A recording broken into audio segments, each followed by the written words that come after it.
Natapos na ang PBA draft at mukhang naka-jackpot ang Barangay Ginebra dito kay RJ Abarientos. Maraming mga fans ang nagulat dahil sa ang lumalabas nga ng balita noong una, big man ang kukunin ng Barangay Ginebra, lalo na at wala na si Christian Standhardinger. Pero sabi nga ni Coach Tim Cone, hindi mo pwedeng palampasin ang isang talented player na katulad ni RJ Abarientos.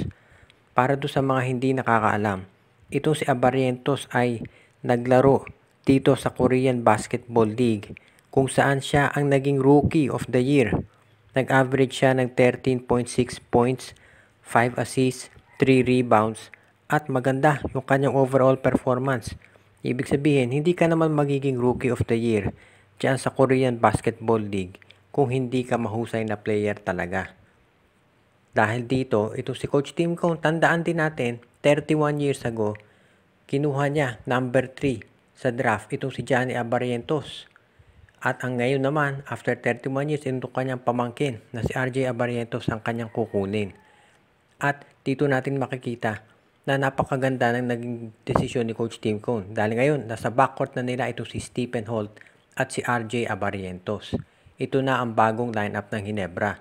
Posibleng makita natin na itong si RJ Abarientos at si Stephen Holt nandiyan sa starting 5 ng Ginebra, kasama itong si Scottie Thompson at si Jamie Malonzo at itong si Isaac Go. So bagong mukha ang Barangay Ginebra ngayon. Sinabi ni Coach Tim Cone na inaasahan pa rin niya na magiging competitive sila. At nakita natin na importante dito bumata ang lineup ng Ginebra. Ngayon, pagdating naman doon sa kakulangan nila sa big man, inaasahan natin na magkakaroon pa ng trades itong Barangay Ginebra para makakuha sila nung additional big man na pwedeng maging reliever ni Jamie Malonzo at center para tumulong kay Japet at Isaac Go. Marami ang nagulat dito sa kinuhang draft pick ng San Miguel, itong si Evan Nava. Nakita natin base doon sa draft combine na maganda naman ang performance nito. Marami nga ang nagulat na hindi nag-expect na ito magiging mahusay na scorer at playmaker. Ang problema lang ang San Miguel, sobrang dami ng guards. Ito nga si Keith Jimenez, hindi nila nabibigyan ng playing time. Ang comment nga sa social media, mababang kulang itong si Evan Nava dito sa San Miguel dahil nandiyan si Chris Ross, si Terence Romeo, si Simon Enciso doon sa guard rotation plus si Keith Jimenez. So kung sasamahan mo pa ng Evan Nava, hindi yan magagamit. Kahit gamitin mo na shooting guard si Nava, nandiyan si CJ Perez at Jericho Cruz, so wala siyang minuto. Dahil dito, umiikot yung spekulasyon na baka itong si Evan Nava gamitin lang na San Miguel bilang trade asset at ite-trade niya sa ibang team para makakuha siya ng isang big man. Tandaan natin, ang rain or shine, tinrade na yung isa nilang draft pick dito sa Blackwater Bossing kapalit ng isang second round pick. So sa tingin ko, ganyan ang pwedeng mangyari na itong San Miguel ite-trade dito si Evan Nava. Ang isa namang teorya na lumabas din dyan na nakita natin na posible, baka itong San Miguel ay ite-trade na yung isa doon sa mga veteran guards nila katulad itong si Simon Enciso o kaya si Terence Romeo. At itong si Evan Nava, kung maganda talaga performance niya, baka yan ang gamitin ng San Miguel Beer. Siguro i-evaluate muna ng San Miguel itong si Nava kung magagamit nila o hindi. Ngayon, para doon sa mga nagtatanong, sa tingin ko hindi pa tapos ang player movement dito sa PBA. Usually kasi nagkakaroon ng player movement bago yung draft at pagkatapos. Sa ngayon kasi kailangan tignan natin kung sino pa ang kukunin ng San Miguel. Ayon sa mga insiders, ang San Miguel ay kukuha pa rin ng mga big man dahil kinakailangan nila.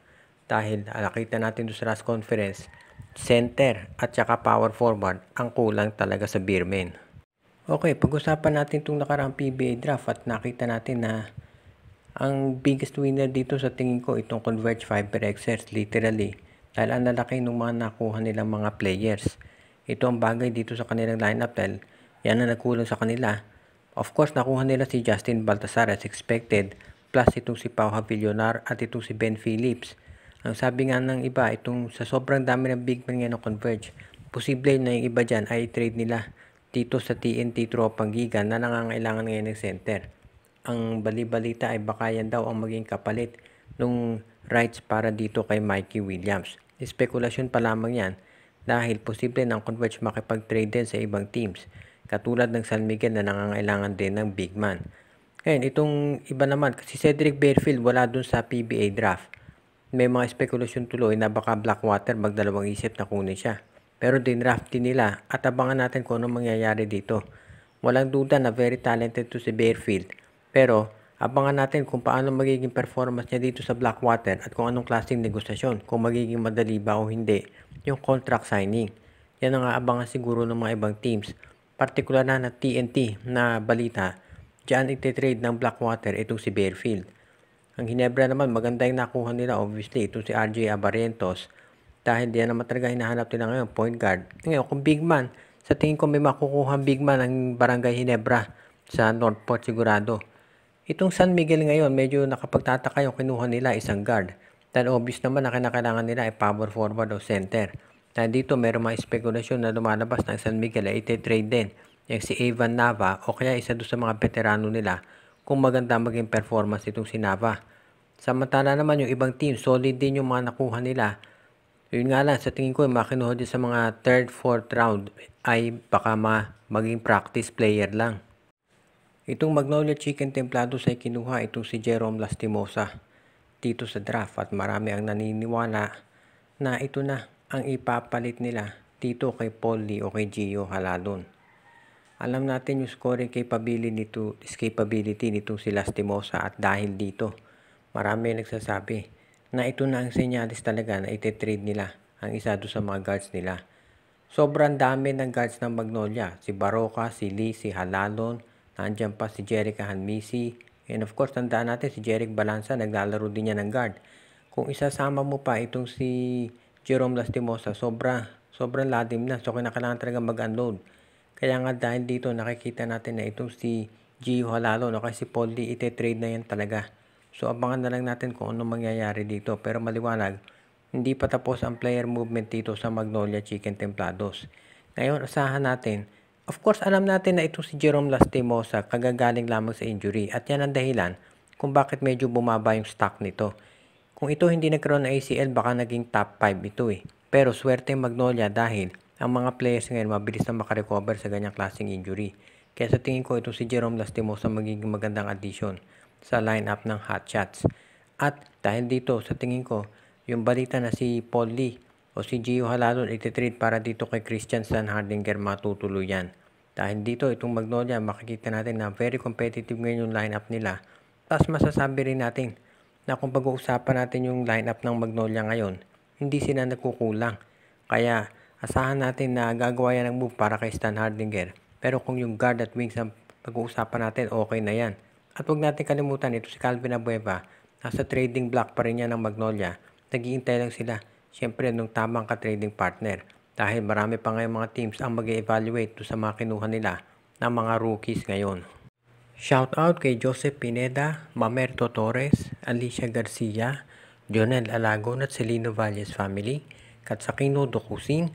Binabati din natin itong si Eduardo Monsales, Zenaida de Guzman, Ireneo Salangsang, Judy Edwina, Shaina, Carl Jaira, Jonah Villarosa, Anthony Alon family, Edwin Carmona Jr., Ronald Verbosidad, Junjun Angie, Patpat at B-Boy Matas, Rico Olarte, Alicia Garcia, John Ray Mark Isuela, si Juan Sulege, binabati din natin si Michael D, Romeo Conchada, Jonald Malyari, Junjun Angie, Patpat at B-Boy Matas, Jason Mendoza, pati na rin si Kagawad Katsakino Dukusin, RG Bueno at Dalina Family, Kuya Mike TV at ang iba pa nating mga taga-subaybay.